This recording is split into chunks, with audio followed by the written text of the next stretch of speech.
Langit mendung menggantung di atas pasar tradisional Ciburuh.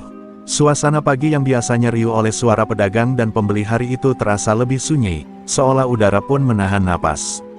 Di sudut pasar, di bawah tenda lusuh berwarna biru, seorang lelaki tua duduk bersila di belakang gerobak gorengan yang mengepulkan aroma minyak panas.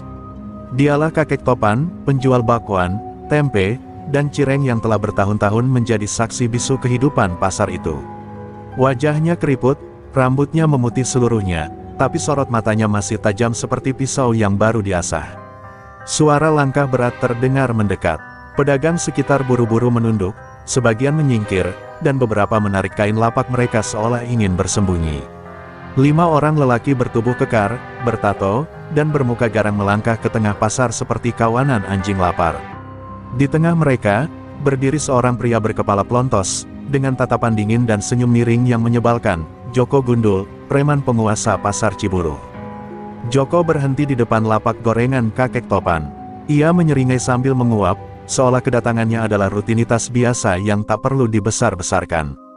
"Pagi, Kek," ucapnya sambil menepuk-nepuk dada. "Gimana dagangannya? Laris?" "Ya, bagus. Itu artinya, waktunya setor jatah mingguan, dong." Tangannya terulur sembarangan ke arah kaleng tipis tempat kakek Topan menyimpan uang kembalian. Namun tak seperti pedagang lain yang langsung pasrah, kakek Topan hanya menatap Joko tanpa bergerak. Ia tak menunjukkan ketakutan, hanya diam, lalu dengan suara rendah tapi mantap, ia berkata, "Aku sudah bilang minggu lalu, aku tidak akan menyerahkan uang sepeser pun untuk preman macam kalian." Ucapannya membuat anak buah Joko saling melirik, kaget dan sedikit geli. Tak ada yang pernah menolak Joko Gundul, kecuali orang gila atau orang yang siap mati. Joko terkekeh, lalu mengangguk-angguk sambil mengelus dagunya. "Wah, kakek makin pintar ngomong. Iya, mungkin harus kita kasih pelajaran dikit, biar ingat siapa yang pegang pasar ini." Ia menjentikkan jarinya dan salah satu anak buahnya maju, mengangkat meja gorengan kakek Topan dan membantingnya ke tanah. Minyak panas tumpah, dan gorengan berserakan seperti tubuh-tubuh korban yang jatuh di medan perang. Namun kakek Topan tetap duduk. Ia tidak bangkit, tidak berteriak, bahkan tidak tampak marah. Hanya satu hal yang berubah, sorot matanya.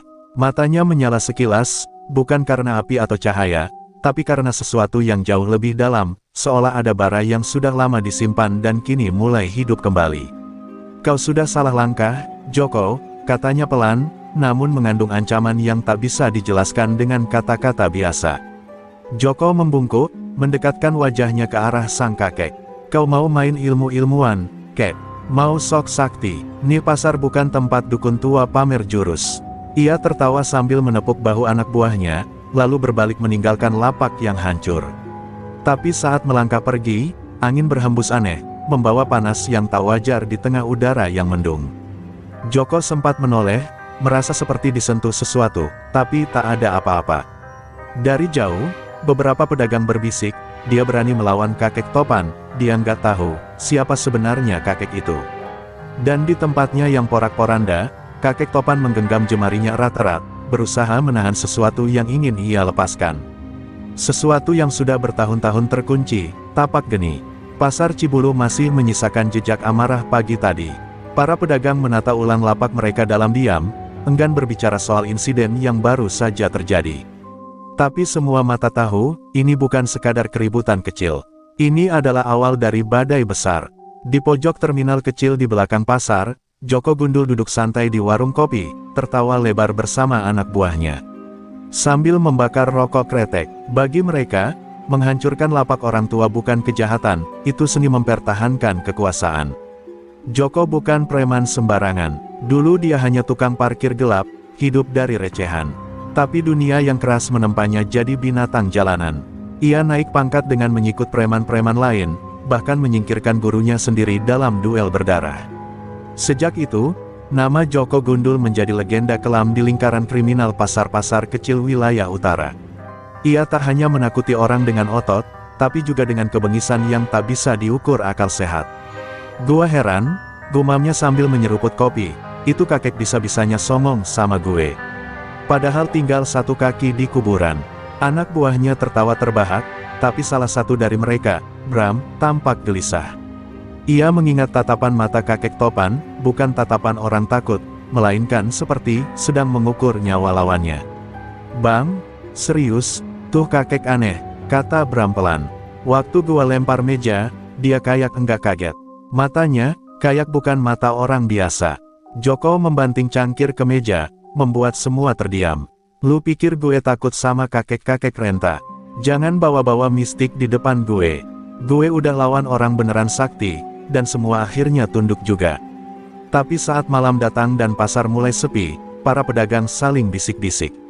Beberapa orang tua bercerita lirih bahwa kakek topan dulu bukan sembarang orang. Konon, ia berasal dari desa yang hilang karena terbakar oleh kekuatan yang tak bisa dijelaskan. Bahkan ada yang bersumpah pernah melihat tubuh manusia hangus hanya karena disentuh satu kali olehnya. Cerita itu terdengar seperti dongeng, sampai pagi tadi, saat angin panas aneh menyapu Joko dan anak buahnya saat mereka pergi. Sementara itu, di rumah kontrakan sederhana Joko di pinggir kota, ia duduk sendirian menatap langit-langit. Rokok di tangannya sudah padam, tapi pikirannya masih menyala oleh rasa penasaran dan sedikit, meski tak diakuinya, takut. Apa maksudnya dia tadi? Buka pintu neraka, sok-sokan main kata-kata, dasar kakek gila, gumamnya, namun suara itu lebih seperti menghibur diri. Tak jauh dari sana, kakek topan duduk bersila di ruang sempit di belakang warungnya. Tubuhnya lelah, namun pikirannya tajam. Di depannya, sebatang dupa kecil mengepul pelan, menyebarkan aroma cendana yang menusuk hidung. Dalam bisikan mantra tua, ia memanggil bayangan masa lalu, sang guru, murid-murid lain yang telah gugur, dan ajian yang kini menghangatkan tangannya. Ia tahu, jika Joko kembali, darah akan tumpah. Dan ia pun tahu, dunia tak boleh lagi melihat tapak geni, tapi kadang, iblis harus dihadapi dengan api. Di luar, angin malam berhembus lembut, membawa aroma gorengan dan bara dendam yang perlahan menyala. Pagi berikutnya datang dengan suasana yang lebih tegang dari biasanya. Para pedagang membuka lapak mereka sambil melirik ke arah tenda biru di ujung pasar, tempat kakek topan biasa berjualan. Lapaknya rusak parah, minyak gosong masih mengering di tanah, tapi sang kakek tetap duduk di tempatnya, seperti tak pernah terjadi apa-apa. Di atas wajan kecilnya, gorengan kembali mendesis, mengisi udara dengan aroma renyah yang anehnya menenangkan. Beberapa pedagang mendekat dengan hati-hati. Mereka bukan ingin membeli, tapi lebih karena rasa ingin tahu dan khawatir. Salah satu dari mereka, Mang Adul, pedagang sayur yang sudah sepuh, berbisik, "Kek, kenapa sampean gak lawan mereka kemarin?" "Saya tahu siapa sampean sebenarnya." Kakek topan hanya tersenyum tipis, menatap gorengan yang sedang digoreng, seolah minyak panas lebih menarik daripada masa lalu yang perlahan bangkit dari kuburannya. "Mereka belum pantas menerima api," jawab kakek topan lirih. "Tapi kalau mereka datang lagi, mungkin takdir berkata lain." Kata-katanya sederhana, tapi cukup membuat Mang Adul merinding. Ia ingat cerita dari almarhum pamannya, tentang seorang pendekar tua yang bisa membakar manusia hanya dengan satu tepukan tangan. "Ajian tapak geni," gumamnya lirih, sambil menunduk. "Itu bukan ilmu biasa, itu warisan kutukan." Sementara itu, kabar soal keanehan kakek topan mulai menyebar. Pedagang-pedagang yang dulunya menganggapnya hanya seorang kakek uzur kini mulai melihatnya dengan kacamata berbeda. Beberapa mulai menjaga jarak, takut menjadi sasaran amarahnya. Tapi ada juga yang penasaran, seperti Sari, gadis muda penjual bunga yang diam-diam sering memperhatikan sang kakek dari kejauhan. Ia merasa, di balik sikap tenangnya, ada luka lama yang dalam. Di sisi lain pasar, para preman Joko mulai merasakan keganjilan.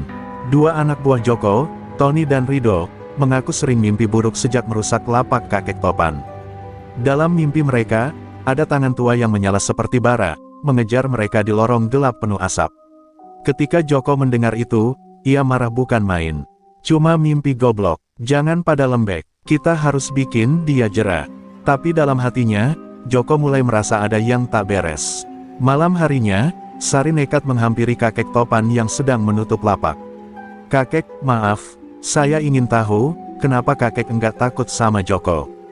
Kakek topan memandangi gadis itu sejenak, lalu menoleh ke langit malam.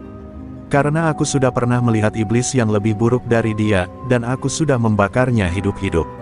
Jawaban itu membuat Sari membeku, tak tahu apakah ia harus takut atau kagum. Sebelum pergi, Kakek Topan menambahkan, jika kau melihat langit berubah merah, dan udara tiba-tiba panas seperti tungku, segeralah menjauh karena tapak geni tak memilih korban. Kata-katanya menggantung seperti kabut di malam hari, menyelimuti Sari dengan perasaan yang tak bisa dijelaskan. Gadis itu hanya mengangguk pelan dan melangkah mundur, tahu bahwa di hadapannya bukan sekadar penjual gorengan. Dan di balik bayang-bayang tenda pasar, sesosok pria bertubuh besar memperhatikan dari kejauhan. Joko Gundul menggertakkan giginya. Kakek sialan, kalau dia memang sakti, gua pengen lihat, sekuat apa tapak geninya. Ia tak tahu, kalimat itu akan menjadi pintu yang membuka bencana yang tak bisa ia tutup kembali. Pagi itu, langit tak segelap biasanya. Tapi udara terasa berat, seperti menyimpan sesuatu yang akan pecah. Pasar Cibulu kembali berjalan seperti biasa, namun semua orang tahu, badai belum benar-benar usai. Di ujung gang, Joko Gundul berdiri sambil menggenggam sebungkus nasi uduk. Tangannya bergetar sedikit, bukan karena lapar, tapi karena mimpi buruk semalam masih menempel seperti jelaga di pikirannya. Dalam mimpinya, ia melihat wajah kakek Topan berubah menjadi bara merah, dan tangannya menyala seperti nyala tungku. Tapi Joko bukan orang yang percaya pada mimpi. Ia lebih percaya pada kepalan tangan dan pisau. Maka siang itu, dengan dada membusung, ia kembali ke pasar bersama 4 anak buahnya. Tujuannya jelas, memberi pelajaran terakhir untuk kakek Topan. Kalau hari ini dia masih jualan, kita bakar gerobaknya. Biar dia tahu siapa raja di sini, katanya dingin. Tak ada yang menyanggah, meski raut muka anak buahnya tampak ragu. Kakek Topan memang masih di tempatnya, duduk di bawah tenda birunya yang sudah setengah robek. Tapi ada yang berbeda, tangannya yang biasa sibuk menggoreng kini menggenggam sebuah kain lusuh. Di atas kain itu, terukir lambang api dalam pola melingkar, sebuah raja kuno yang sudah tak dikenal oleh orang kebanyakan. Ketika Joko dan gerombolannya mendekat, kakek Topan tak bergeming, hanya menatap mereka seperti menatap jam pasir yang sebentar lagi habis. Masih keras kepala juga, kek. Joko meludah ke tanah, lalu menendang salah satu ember berisi adonan tempe. Kau pikir kami takut pada dongeng murahan soal ajian dan kesaktian tua? Ia tertawa, tapi tawanya terdengar hampa, seperti menertawakan bayangan sendiri.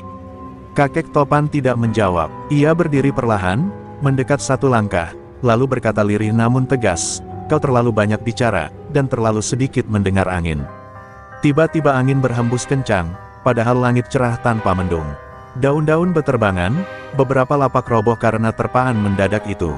Asap dari wajan gorengan membentuk pusaran kecil, lalu lenyap. Joko dan anak buahnya menoleh ke sekeliling dengan bingung. Apa ini? Gumam Bram sambil mundur setapak. Tapi Joko maju selangkah, pura-pura tak terpengaruh.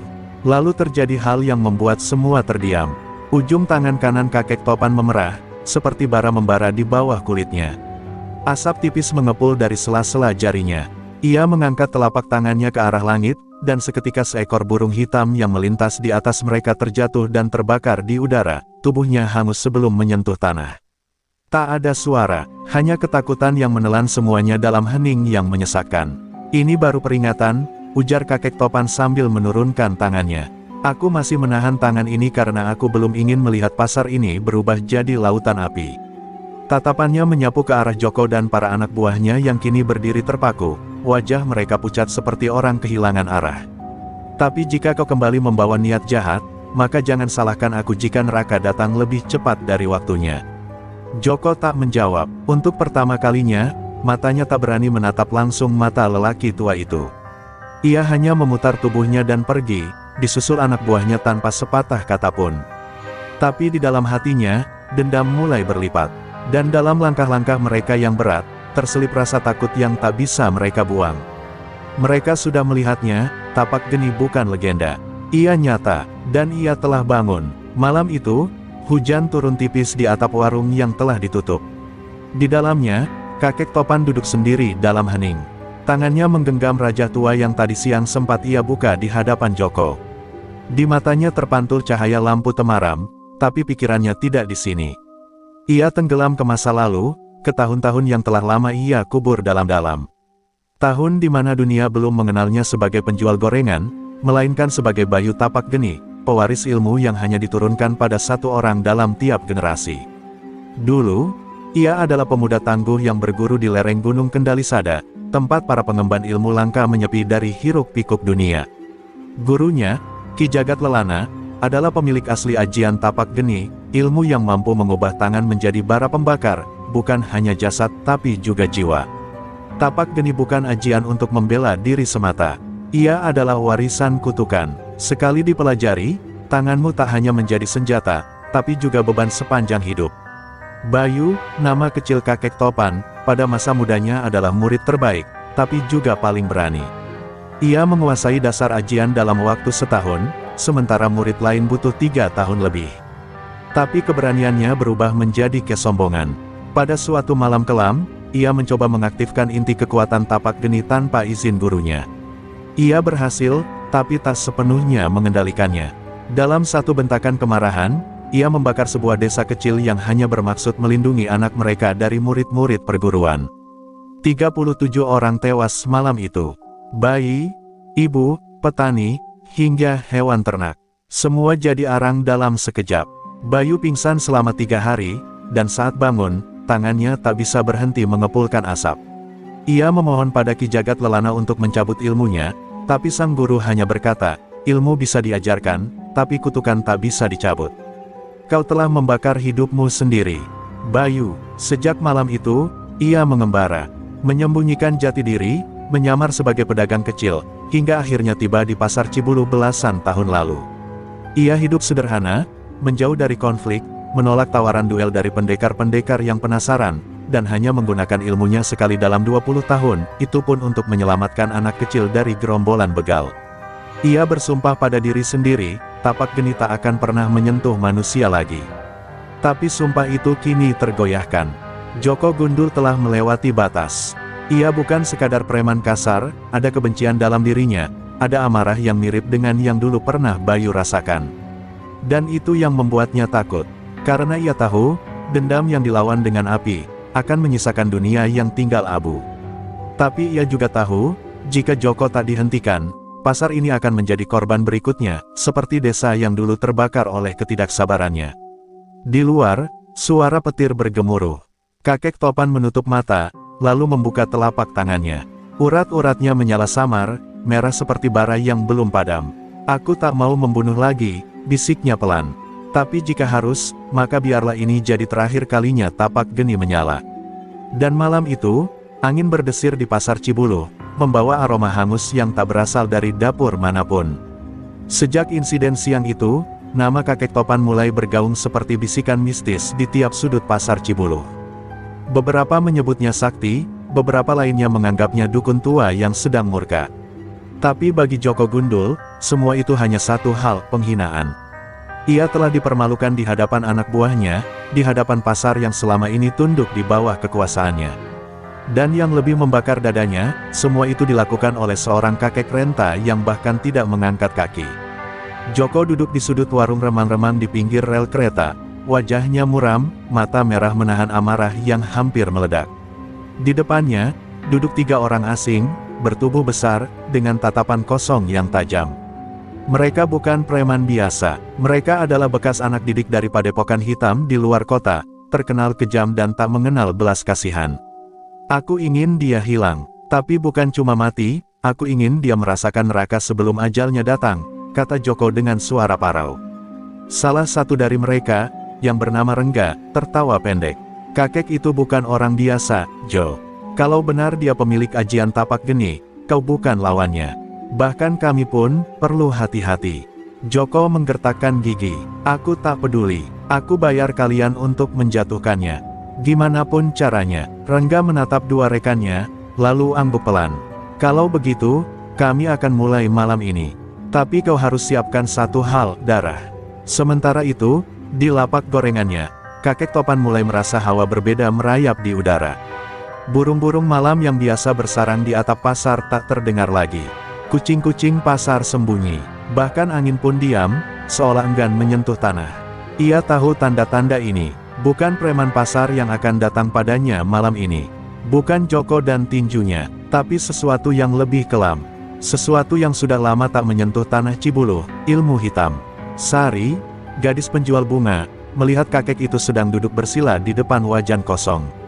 Matanya terpejam, bibirnya komat kamit, dan di sekelilingnya tersusun 7 bunga kantil kering. "Kek, apa yang sedang terjadi?" tanyanya pelan, tapi kakek topan hanya membuka mata sedikit dan menjawab, "Angin malam ini tak bisa kau cium, Sari, tapi ia bisa membunuhmu jika kau dekat." Sari membeku, tak tahu harus lari atau tetap tinggal. Tapi dalam hati kecilnya, ia merasa bahwa dunia sedang bersiap untuk terbakar. Di sisi lain, Joko menyaksikan dari kejauhan saat Rengga dan 2 rekannya memasuki pasar dalam gelap. Mereka membawa botol kecil berisi minyak, kemenyan dan darah ayam hitam, serta 2 pusaka pendek seperti belati. Mereka tak menyerang langsung. Mereka ingin menundukkan kakek topan dari dalam, menyerang batinnya, melemahkan jiwanya, agar tubuhnya bisa dihancurkan tanpa perlawanan.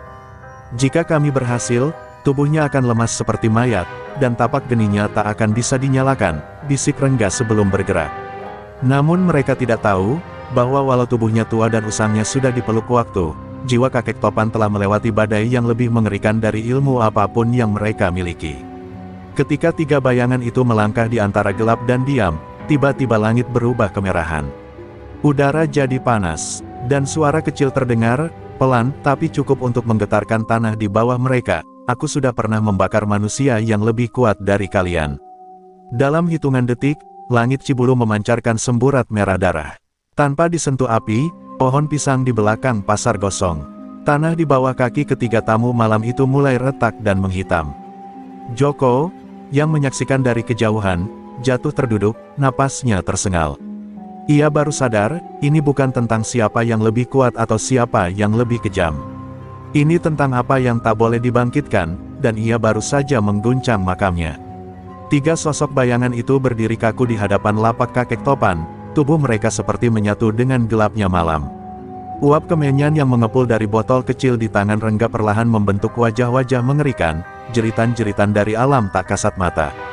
Mata mereka menyala kehijauan, tanda bahwa ilmu waringin getih telah mereka aktifkan, ilmu pengunci kesadaran, yang bisa membuat lawan tak sadarkan diri hingga jiwanya tercerabut. Tapi kakek topan tetap duduk bersila, mata terpejam, dikelilingi lingkaran 7 kuntum kantil putih yang kini mulai layu. "Bayu tapak geni, sudah waktunya kau lengser dari dunia," ujar Rengga dengan suara bergetar, antara yakin dan takut. "Ajianmu terlalu tua, terlalu berbahaya untuk dibiarkan hidup." 2 temannya sudah bersiap di sisi kanan dan kiri, membentuk formasi segitiga mematikan. Dari telapak tangan mereka mengalir aura hitam yang pekat, seolah malam itu sendiri keluar dari tubuh mereka. Tapi belum sempat mereka bergerak lebih jauh, angin yang tadinya mati mendadak berhembus keras. Lapak-lapak bergoyang, spanduk robek, dan aroma sangit bercampur belerang memenuhi udara. Perlahan kakek topan membuka mata.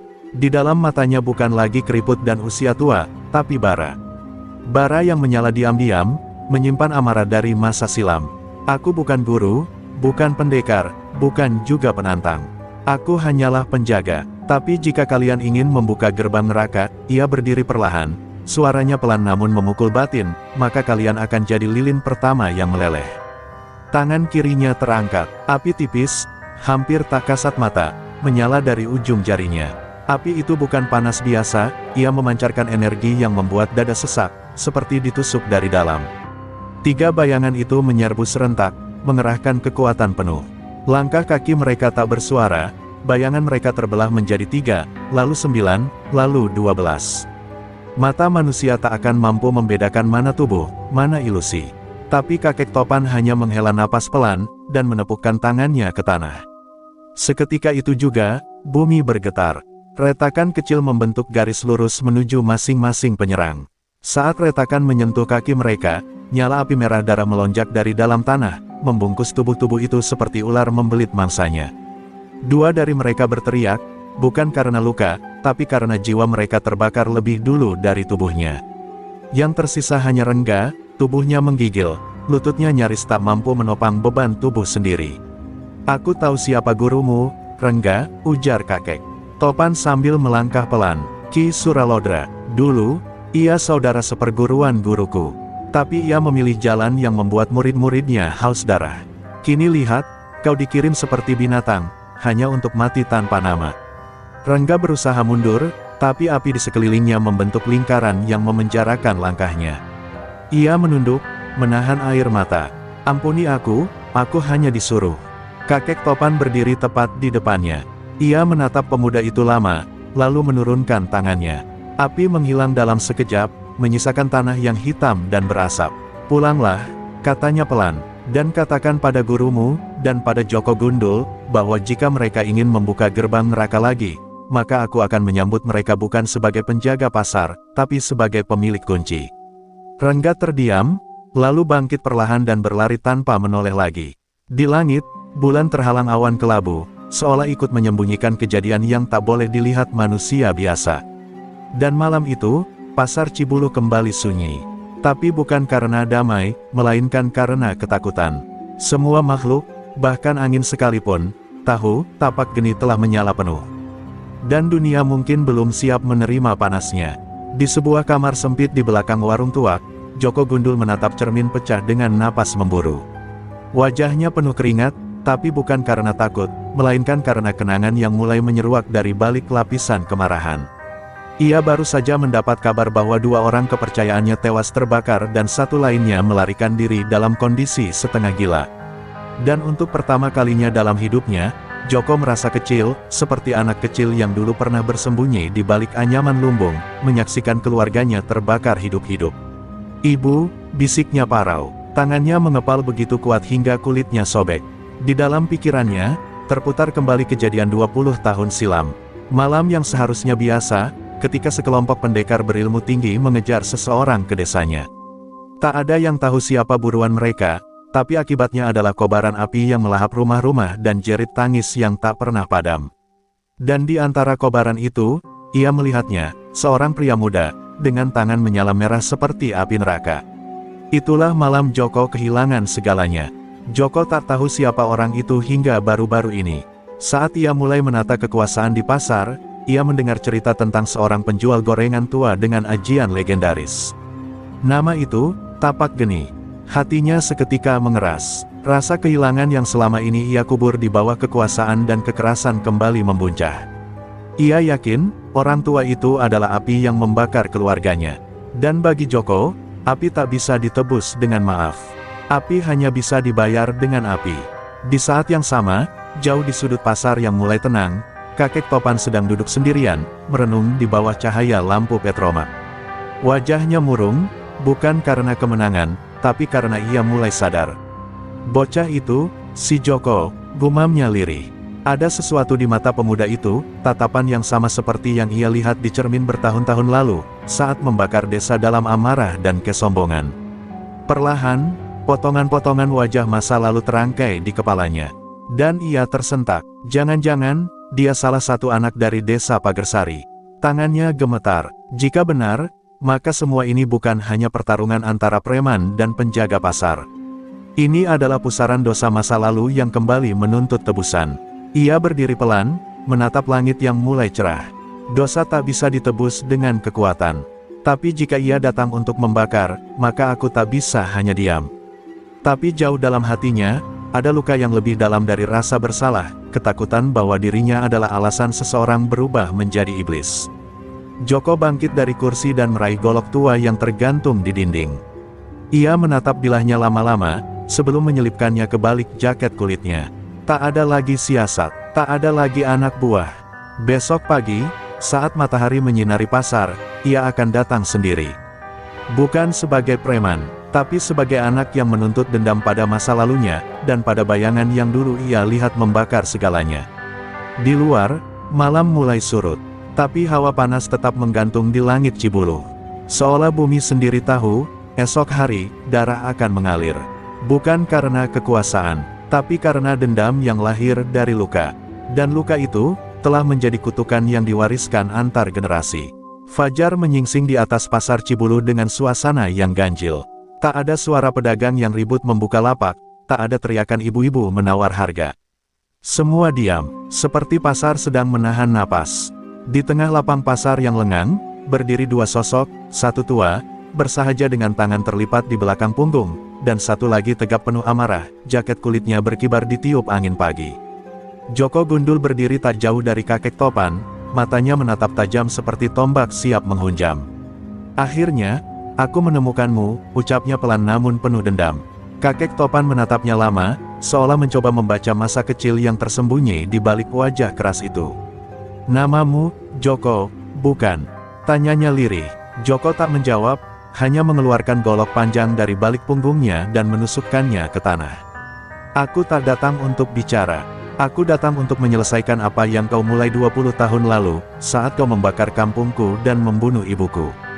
Suaranya bergetar, dan matanya memerah, bukan karena marah semata, tapi karena luka yang belum pernah bisa sembuh.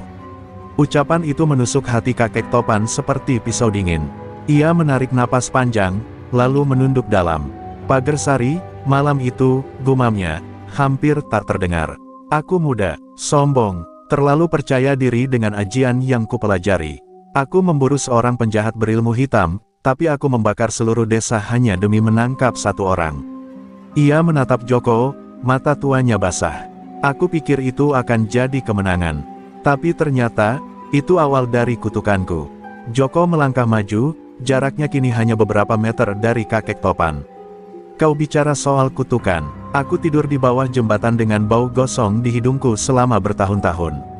Aku melihat mayat ibuku terbakar hidup-hidup, kakek. Dan kau masih berani berdiri di hadapanku." Golok di tangannya terangkat, tapi tangan kakek topan tetap di belakang punggung. "Kalau kau ingin menebus semuanya dengan darahku, silakan. Aku tak akan melawan," katanya lirih. Golok itu nyaris menghujam ketika Joko berhenti, tubuhnya gemetar. Dadanya sesak oleh pertarungan batin yang tak mampu diredam. Ia ingin membunuh orang tua di hadapannya, tapi semakin dekat, ia semakin merasa kosong. "Kenapa kau tak lawan aku? Kenapa kau diam?" teriaknya putus asa. Kakek topan mendekat, perlahan, lalu meletakkan tangan tuanya di dada Joko. "Karena aku melihat mataku di matamu. Dulu aku juga datang dari keluarga yang dibakar oleh dendam. Dan aku ulangi semua itu kepadamu. Dosa ini, tak boleh beranak lagi." Tiba-tiba, tanah di sekitar mereka bergetar. Aura panas menyeruak dari tubuh Joko. Emosi, dendam, dan kebencian yang ia pendam selama 2 dekade kini meledak tanpa kendali. Ajian golok Asmoro, warisan dari gurunya yang kelam, membakar dirinya dari dalam. Tapi kakek topan tak bergeming. Ia hanya memejamkan mata, dan mengangkat tangan kanannya. "Tapak geni, padamkan dendam, bukan nyawa," ucapnya. Seketika, kobaran yang melingkupi tubuh Joko menghilang. Udara yang panas menjadi sejuk. Joko terjatuh berlutut, menangis seperti anak kecil yang akhirnya kehilangan beban. Untuk pertama kalinya, dendam dalam dirinya tidak menemukan tempat untuk berakar lagi. Kakek topan berdiri di depannya, tak sebagai musuh, tapi sebagai orang tua yang bersedia menanggung dosa masa lalu dengan segenap tubuh dan jiwanya. Langit Cibulu memucat ketika Joko masih bersimpuh di tanah, tubuhnya menggigil seperti baru keluar dari pusaran badai. Tangis yang lama tertahan akhirnya pecah, dan bersama air mata itu, luruhlah dendam yang ia pupuk sejak 20 tahun lalu. Kakek topan hanya berdiri diam, membiarkan angin pagi mengusap wajah tua yang kini tampak lebih lelah dari sebelumnya. "Dendam itu ibarat api, Joko. Kau kira bisa kau kendalikan, tapi jika tak kau padamkan, lambat laun ia membakar pemiliknya lebih dulu," ucapnya lirih. Joko mendongak, matanya merah, bukan karena marah, tapi malu. Aku bahkan tak tahu siapa aku sekarang," katanya lirih. "Setengah hidupku habis untuk memburu bayangan. Dan saat bayangan itu berubah jadi manusia, aku tak tahu harus berbuat apa." Kakek topan menunduk, lalu mengulurkan tangan. Joko ragu sejenak, tapi akhirnya menggenggam tangan keriput itu, genggaman 2 generasi yang sama-sama tersesat dalam luka. Namun di kejauhan, dari balik reruntuhan warung tua tempat anak buah Joko biasa berkumpul, seorang lelaki tua berjubah hitam berdiri mengawasi. Matanya cekung dan kulit wajahnya seperti terbuat dari kulit kayu yang mengering. Ia adalah Ki Suralodra, guru dari Rengga dan dalang sejati dari semua kekacauan yang terjadi. Dengan suara seperti dengusan ular, ia bergumam, "Bayu Tapak Geni, kau masih hidup, dan kau berhasil menjinakkan muridku." Senyum tipis menghiasi wajah keriputnya, tapi bukan senyum kemenangan, melainkan permulaan dari rencana yang lebih kelam. Malam itu, di dalam gua tua di kaki Gunung Tilu, Ki Suralodra memulai ritual pemanggilan. Ia menancapkan 3 batang keris ke tanah yang telah ditaburi darah kambing hitam. Ruru pengikutku yang telah terbakar, dengarlah panggilanku. Aku buka pintu antara dua dunia. Hidupkan kembali dendam, dan jadilah tubuh-tubuh baru. Udara berdesis, dan tanah menggeliat seolah bernyawa. Raga Rengga yang sekarat di pojok gua mulai bergerak, dengan mata yang kini sepenuhnya hitam. Sementara itu, kakek Topan dan Joko duduk di pelataran pasar yang perlahan mulai ramai. Pedagang mulai membuka lapak, bingung melihat ketua preman duduk berdua dengan penjual gorengan. "Kau ingin mengubah hidupmu?" tanya kakek Topan sambil menyodorkan sebungkus gorengan. Joko tersenyum pahit. "Apa ada tempat untuk orang sepertiku?" Kakek Topan menatapnya. "Selalu ada tempat untuk orang yang ingin memperbaiki kesalahan. Tapi kau harus cepat. Aku rasa, badai belum benar-benar berlalu." Dan benar, saat malam kembali menyelimuti pasar, seekor burung gagak hitam mendarat di papan nama warung gorengan. Burung itu tak biasa, mata kirinya merah menyala. Ia menatap ke arah kakek Topan yang sedang membereskan dagangan, lalu terbang meninggalkan bulu yang langsung terbakar begitu menyentuh tanah. Kakek Topan merasakannya, hawa kematian dari arah utara. "Ki Suralodra, kau masih bermain api." Joko berdiri di belakangnya, kini mengenakan pakaian sederhana. "Tak ada lagi jaket kulit, tak ada lagi golok. Aku tak punya ajian, tak punya ilmu. Tapi kalau kau izinkan, aku ingin belajar. Bukan untuk membalas, tapi untuk menjaga." Kakek Topan menatapnya dalam diam, lalu mengangguk. "Kalau begitu, kita mulai besok, sebelum api lama membakar semuanya kembali." Di kaki Gunung Tilu, kabut tak pernah benar-benar pergi. Kabut itu bukan uap biasa, ia mengandung bisikan, kenangan, dan dendam dari mereka yang mati tak wajar. Di tengah kabut itulah terletak sebuah gua yang sudah ratusan tahun tertutup, namun kini terbuka kembali oleh kekuatan hitam. Di dalamnya, cahaya merah darah berdenyut dari sela-sela batu, seperti nadi dari jantung bumi yang sedang bangkit dari tidur panjangnya.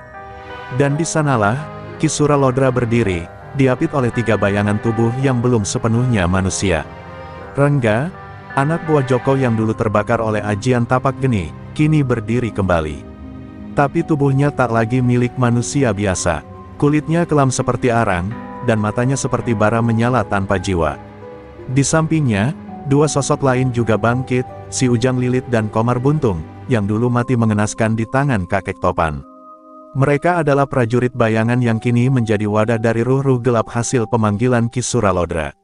"Dengan tubuh-tubuh ini, aku akan kembalikan neraka ke atas bumi," gumamnya sambil menancapkan tongkat kayu berukir tengkorak ke tanah gua. Sambil mengatur napasnya yang berat, Ki Suralodra mengingat masa mudanya, ketika ia adalah murid satu perguruan dengan Bayu, nama asli kakek Topan. Mereka dulu sama-sama mempelajari ajian api, namun berbeda tujuan. Bayu memilih jalan penjaga, sementara Ki Suralodra memilih menjadi penguasa. Ia diusir karena mencoba menyerap ajian tapak geni ke dalam ilmu hitam pemusnah kehidupan, ajian yang ia namai sendiri sebagai Rawa Rontek Merah. Kini, setelah puluhan tahun, ia kembali, bukan untuk menantang Bayu dalam duel adu tenaga, tapi untuk membakar semua yang pernah disentuh murid bijak itu. Sementara itu, di pasar Cibuluh, kakek Topan terbangun dari tidurnya dengan peluh dingin. Mimpinya penuh bisikan, jeritan murid-murid yang dibantai, dan suara Ki Sura yang kembali memanggilnya dengan nama lamanya. "Bayu, mari kita ulangi bab terakhir kita yang belum selesai." Ia duduk diam di tikar, menatap jauh keluar jendela. Dia sudah membangunkan prajurit arang. "Aku terlalu tua untuk ini," desisnya. Namun ia tahu, kali ini ia tidak sendiri. Joko sudah mulai berlatih dasar pernapasan tenaga dalam. Meski baru seminggu, semangatnya menyala lebih dari siapapun yang pernah ia latih. Di sudut pasar yang masih sepi, Joko berlatih dalam diam. Ia belum bisa mengangkat hawa panas dari telapak tangannya, tapi ia sudah bisa merasakan pergerakan energi. "Tenaga dalam itu seperti bara," kata kakek Topan kemarin. "Jangan buru-buru membakarnya, rasakan dulu hangatnya." Tapi hari ini, latihan terganggu oleh kabar buruk. Beberapa warga di desa sebelah ditemukan terbakar. Matanya kosong dan tubuh mereka hangus seperti dibakar dari dalam. "Ini bukan kebakaran biasa," kata seorang warga gemetar. Dan kakek Topan tahu, Ki Suralodra sudah mulai. Di malam hari, Joko duduk bersila di depan kakek itu. "Aku tahu aku belum siap. Tapi kalau kau mati sebelum mengajarkan aku jurus pamungkas itu, semuanya sia-sia," kata Joko dengan nada keras. Tapi kakek Topan hanya menatap bulan. Jurus pamungkas tak bisa diajarkan, hanya bisa diwariskan. Dan untuk mewarisi, kau harus melalui ujian api. Bukan dengan melawan musuh, tapi dengan melawan dirimu sendiri. Joko terdiam. Ia sadar, musuh terbesarnya belum tentu Suralodra, melainkan bayangan masa lalunya sendiri yang masih mengintai. Sementara itu, di dalam gua, Ki Suralodra meletakkan sesuatu di tengah lingkaran darah, potongan kain dari pasar Cibuluh yang dulu ia curi. Ia menyalakan api hitam dari ujung jarinya, dan berkata, besok malam, kita kirim salam pertama. Bukan untuk Bayu, tapi untuk rakyat kecil yang ia lindungi. Kita lihat, apakah ia masih sanggup melindungi mereka saat dunia mulai terbakar kembali. Malam di Cibuluh terasa lebih sunyi dari biasanya. Angin berhenti bertiup, dan udara begitu dingin seolah menyimpan sesuatu yang mengerikan. Di tengah pasar yang gelap, hanya satu warung yang masih menyala, warung gorengan milik kakek Topan. Di dalamnya, Joko duduk bersila, tubuhnya bergetar bukan karena takut, tapi karena hawa panas yang muncul dari dalam dirinya. Kakek Topan berdiri di hadapannya dengan mata tajam. Sekarang kau akan memasuki ujian api, katanya pelan. Tutup matamu, biarkan dirimu masuk ke dalam ruang antara jiwa dan raga. Di sanalah tapak geni akan memilih. Begitu Joko memejamkan mata, dunia di sekitarnya berubah. Ia tak lagi duduk di warung, melainkan berada di sebuah padang pasir merah membara. Di langit, awan hitam berputar seperti pusaran, dan tanah di bawahnya memancarkan panas yang menyiksa. Tiba-tiba, dari kejauhan, muncul bayangan dirinya sendiri, Joko kecil, kotor, kurus, penuh luka. Anak itu menatapnya dengan mata penuh kemarahan. Kenapa kau tak menyelamatkanku waktu itu? Tanyanya, dan suara itu menggema ribuan kali di udara. Kenapa kau biarkan ibu kita mati? Hah? Joko terdiam, dadanya sesak. Ia tahu ini bukan sekadar mimpi. Ini adalah ruang batin yang menelanjanginya. Ia mencoba mendekati anak itu, tapi tanah di bawah kakinya terbakar. Aku tak bisa, katanya akhirnya. Aku terlalu kecil, aku takut, aku lari. Anak itu menatapnya tajam. Dan sekarang kau pikir bisa menebus semua dengan belajar ajian. Tubuh anak itu tiba-tiba berubah, mata menyala, tangan mengeluarkan api hitam, dan ia berteriak keras sebelum menyerang Joko dengan kobaran dendam. Joko terhuyung, mencoba menahan serangan. Tapi setiap api yang menyambar bukan hanya membakar tubuhnya, melainkan juga membuka kembali luka yang selama ini ia pendam. Ia melihat bayangan ibunya, terbakar di dalam gubuk. Ia melihat dirinya sendiri menangis di antara abu. Ia melihat tangannya sendiri, yang dulu pernah mencuri, memukul, dan menindas demi bertahan hidup. Aku bukan pahlawan, desis Joko di tengah kobaran. Aku bukan orang baik, tapi aku ingin berubah. Aku ingin jadi perisai, bukan pedang. Saat kata-kata itu meluncur dari bibirnya, api di sekelilingnya mulai berubah warna, dari hitam menjadi merah keemasan. Joko berdiri kembali, matanya menyala. Kalau aku harus bertarung, aku akan bertarung bukan untuk menebus, tapi untuk mencegah orang lain terluka seperti aku. Ia menerjang sosok anak kecil itu, dan saat keduanya bertabrakan, ledakan cahaya membelah langit padang jiwa itu. Seketika, semuanya menjadi putih. Joko terbangun dengan napas terengah-engah.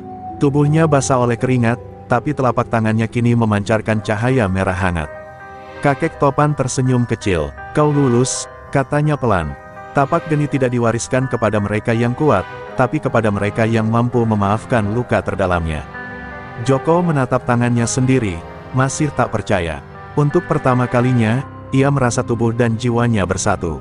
Tapi tak ada waktu bersantai. Dari arah utara, terlihat asap membumbung tinggi.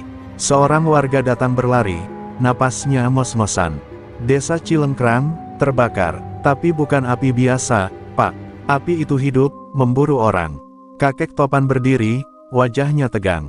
Suralodra sudah mulai. Ia menatap Joko. Waktumu berlatih sudah habis. Kini waktunya bertarung. Bukan hanya dengan tenaga, tapi dengan hati yang telah ditempa. Joko mengangguk pelan. Dendam yang dulu membuatnya lemah kini telah berubah menjadi tekad yang membara. Api itu kini miliknya, bukan untuk membakar, tetapi untuk melindungi. Dan untuk pertama kalinya, tapak geni kembali menyala dalam wujud yang paling utuh, bukan sebagai senjata, tapi sebagai harapan. Langit Cilengkrang berubah merah, bukan karena matahari terbenam, tapi karena api yang menari liar di antara rumah-rumah penduduk. Teriakan dan tangisan menggema, membelah malam yang seharusnya damai. Api itu bukan berasal dari kebocoran gas atau pembakaran liar, api itu seperti hidup, melompat dari atap ke atap, memburu manusia seperti makhluk buas. Di tengah kekacauan, 3 sosok berdiri di ujung jalan desa, Rengga, Ujang Lilit, dan Komar Buntung, tapi tubuh mereka kini bukan manusia biasa, melainkan wadah bagi roh gelap Ki Suralodra. Kakek, Topan dan Joko tiba tepat saat satu rumah roboh dengan suara gemuruh. Joko ingin segera menerjang, tapi tangan kakek Topan menahannya. Jangan gegabah, ini bukan lawan biasa. Mereka tidak hanya membawa tenaga dalam, tapi juga dendam yang tak sempat disucikan. Joko mengangguk, tangannya mengepal, dan dari celah jemarinya, api merah kemasan menyala lembut. Aku siap, katanya pelan, meski jantungnya berdegup kencang. Ia belum pernah membunuh, dan ini bukan sekadar pertarungan fisik, ini pertarungan jiwa. Rengga melangkah maju, tubuhnya penuh luka gosong tapi matanya bersinar gelap. Bayu, kau pikir bisa menghentikan kami hanya dengan satu murid baru? Ia tertawa, dan tawa itu menyebar seperti gelombang suara dari liang kubur. Tanpa aba-aba, Ujang Lilit melemparkan gelombang api hitam ke arah mereka. Joko maju cepat, menangkis serangan itu dengan telapak tangan yang kini bersinar terang. Benturan 2 elemen itu menimbulkan ledakan besar, menghempaskan debu ke seluruh arah. Pertarungan pun pecah. Joko beradu tenaga dengan Rengga di tengah lapangan desa, pukulan mereka saling menyambar seperti petir melawan gunung berapi. Setiap pukulan Joko kini mengandung kehangatan, bukan panas untuk membakar, tapi panas untuk menetralisir. Ia bukan lagi preman kasar, tapi penjaga. Rengga semakin frustrasi karena setiap serangan dibalas dengan ketenangan. Kau berubah, Joko. Dulu kau seperti aku, bentaknya. Tapi Joko menjawab dengan satu sabetan api yang membelah udara dan menjatuhkan Rengga ke tanah. Di sisi lain, kakek Topan menghadapi 2 sosok arang sekaligus. Tubuhnya yang renta tampak kontras dibanding musuhnya yang buas, tapi saat ia meletakkan telapak tangan ke tanah, bumi bergetar. Api menyembur dari pori-pori tanah dan membentuk lingkaran pelindung. Kalian murid yang sesat, roh kalian tak seharusnya kembali ke dunia, katanya lirih. Dengan satu hentakan kaki, kobaran api membentuk naga menyala yang menyapu tubuh Ujang dan Komar. Mereka menjerit, jeritan bukan manusia, tapi jeritan jiwa-jiwa yang tak sempat tenang. Warga desa yang selamat mulai keluar dari persembunyian. Mereka menatap sosok tua dan seorang pemuda yang kini berdiri di tengah lapangan, dikelilingi oleh api yang mulai padam. Sebagian menangis, sebagian berdoa. Mereka tahu, yang melindungi mereka bukan polisi atau tentara, tapi 2 orang yang datang dari masa lalu yang kelam, untuk menyucikan masa depan yang nyaris dibakar. Namun di kejauhan, di atas tebing berbatu yang menghadap ke desa, Ki Suralodra berdiri menyaksikan semua. Ia tak marah, ia tersenyum. Bagus, bagus, kakek tua itu masih kuat. Tapi dia lupa satu hal, gumamnya sambil memegang kendi kecil berisi darah. Tapak geni hanya bisa membakar yang nyata. Tapi aku akan membawa musuh dari yang tak terlihat. Mari kita buka gerbang asap hitam, dan kita lihat apakah mereka masih bisa melindungi siapapun saat neraka turun ke bumi. Kakek Topan menatap langit yang mulai berubah kelabu, dan tubuhnya sedikit gemetar. Ia tahu ini baru awal. Joko, katanya tanpa menoleh, perjalanan kita belum selesai. Dan musuh kita, belum menunjukkan wajah aslinya. Di malam yang sunyi setelah kobaran api padam di Cilengkrang, langit mendadak berubah. Awan mendung berputar seperti pusaran raksasa, membentuk lingkaran kelabu pekat yang berdenyut pelan. Di tengahnya, titik hitam muncul, membesar perlahan seperti luka terbuka di langit. Ki Suralodra berdiri di puncak tebing, jubahnya berkibar liar oleh angin kotor yang berhembus dari arah gerbang itu. Ia memegang kendi tanah liat kuno, memuat darah dari para korban yang jatuh di Cilengkrang. Darah adalah jembatan, ucapnya, dan dendam adalah kunci. Dengan gerakan tangan yang rumit, ia mencurahkan darah itu ke tanah di depannya, membentuk simbol kuno berbentuk mata dan taring. Suara-suara asing terdengar dari balik pusaran awan, jeritan, tawa yang tidak wajar, suara tangisan bayi yang tak pernah dilahirkan. Langit mengerang, tanah berguncang. Dari dalam pusaran itu, asap hitam keluar perlahan, merayap seperti makhluk hidup. Mari keluar, kalian yang dikurung di masa lalu. Dunia ini butuh pemusnah, bukan penyelamat, gumam Ki Sura, matanya memerah. Sementara itu, di desa yang baru saja diamankan, Joko terbangun dari tidur malamnya dengan tubuh basah oleh keringat. Ia mengigau, dan dalam igauannya ia melihat wajah-wajah yang ia kalahkan, Rengga, Komar, Ujang, namun mereka kini bukan musuh, melainkan korban. Ia mendengar suara ibu kandungnya lagi, membisik pelan, "Kau hanya akan jadi api yang membakar yang kau sayangi." Joko bangun, terengah-engah, dan keluar rumah. Di kejauhan, langit berputar. Ia tahu sesuatu jauh lebih buruk akan datang. Kakek Topan sudah menunggu di depan rumah. Ia tak mengatakan apa-apa, hanya menatap langit dengan tatapan muram. "Gerbang asap hitam," gumamnya lirih. "Dulu, ajian itu hanya legenda. Tapi jika Suralodra berhasil membukanya sepenuhnya, maka yang keluar bukan hanya makhluk gaib, tapi waktu itu sendiri bisa terlipat. Kita akan hidup di masa kehancuran." Ia menarik napas panjang, lalu menatap Joko.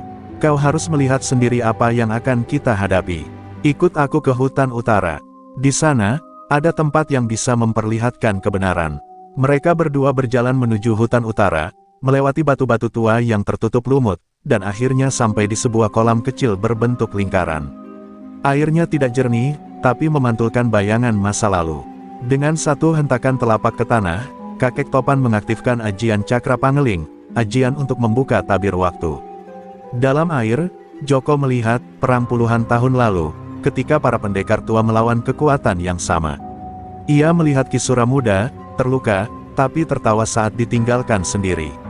Ia melihat masa depan, pasar Cibulu terbakar, tubuh-tubuh warga menggigil oleh asap yang membunuh dari dalam. Gerbang asap hitam akan mempercepat kematian jiwa, jelas kakek Topan. Orang-orang tidak terbakar, tapi dirasuk, dipaksa menyerah pada ketakutan terdalam mereka. Dan kau, Joko, akan menghadapi dirimu sendiri lebih dari siapapun.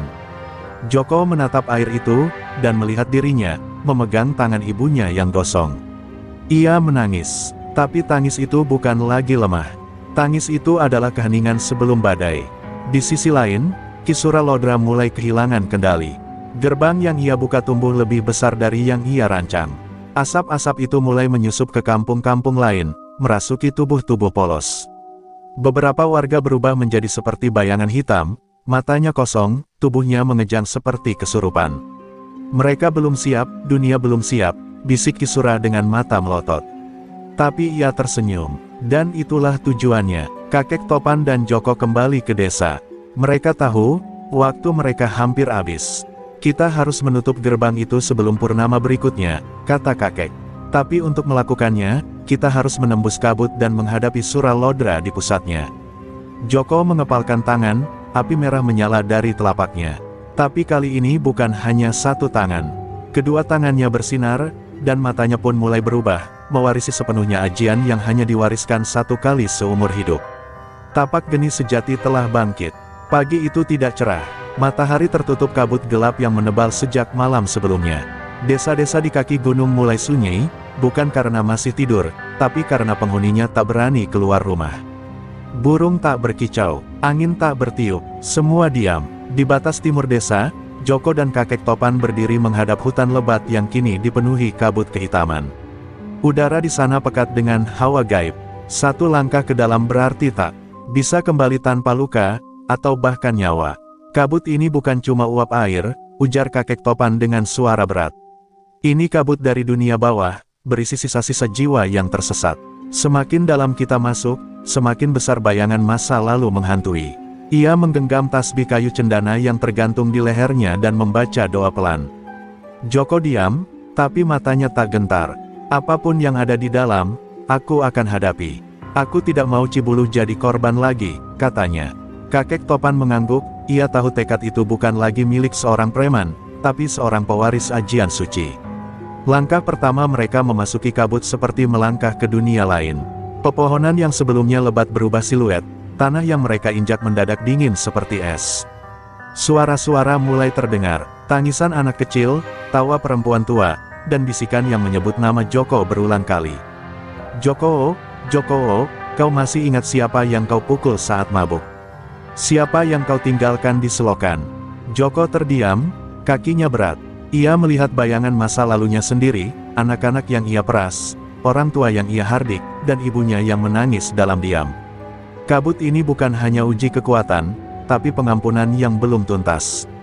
Melihat Joko mulai goyah, kakek topan menaruh tangan di pundaknya. Ingat satu hal, Joko. Api sejati tak membakar dunia, tapi membakar dosa yang belum ditebus. Hadapi mereka, bukan dengan kemarahan, tapi dengan kesadaran. Joko memejamkan mata, lalu membuka kembali dengan napas panjang. Ia melangkah lagi, kini lebih ringan. Ia tak menepis bayangan itu, tapi membiarkannya lewat. Kabut menipis sejenak, cukup untuk memberi mereka jalan menuju pusat hutan, tempat langit hitam benar-benar terbuka. Di sana, mereka melihat sebuah bangunan tua dari batu, mirip candi kecil, tapi terbelah dua. Di tengahnya, berdiri tiang kayu besar dengan kendi darah tergantung di atas. Dari dalamnya, asap hitam terus mengalir, membentuk pusaran di langit. Itu pusat gerbangnya, gumam kakek topan. Kalau kita hancurkan kendi itu, aliran gaib akan terputus. Tapi, belum sempat ia menyelesaikan kalimatnya, tiga sosok muncul dari balik batu. Mereka bukan manusia biasa, melainkan bayangan hitam berbentuk seperti Joko, namun bermata merah. Joko menegang. Ia tahu ini bukan hanya bayangan. Mereka adalah bagian dari dirinya, amarah, kebencian, dan dendam. Kau harus mengalahkan dirimu sendiri sebelum bisa menutup gerbang itu, ujar kakek topan. Karena hanya mereka yang mengenal dirinya yang bisa membebaskan dunia dari kegelapan. Joko melangkah maju, api mulai membungkus tubuhnya, tapi ia tahu, serangan fisik tak akan cukup. Ia harus menyalakan api yang lebih dalam, api kesadaran, api penyesalan. Pertempuran pun pecah, tapi tidak seperti sebelumnya, kali ini bukan hanya tinju dan ajian. Ini pertarungan batin, setiap pukulan musuh menghantam kenangan buruk, dan setiap api Joko membakar penyesalan lama. Sementara kakek topan menjaga lingkaran tanah di sekitar kendi, membaca mantra untuk menahan asap yang terus membesar. Detik demi detik berlalu, di tengah gelap dan kabut, nyala kecil dari dalam dada Joko mulai bersinar terang.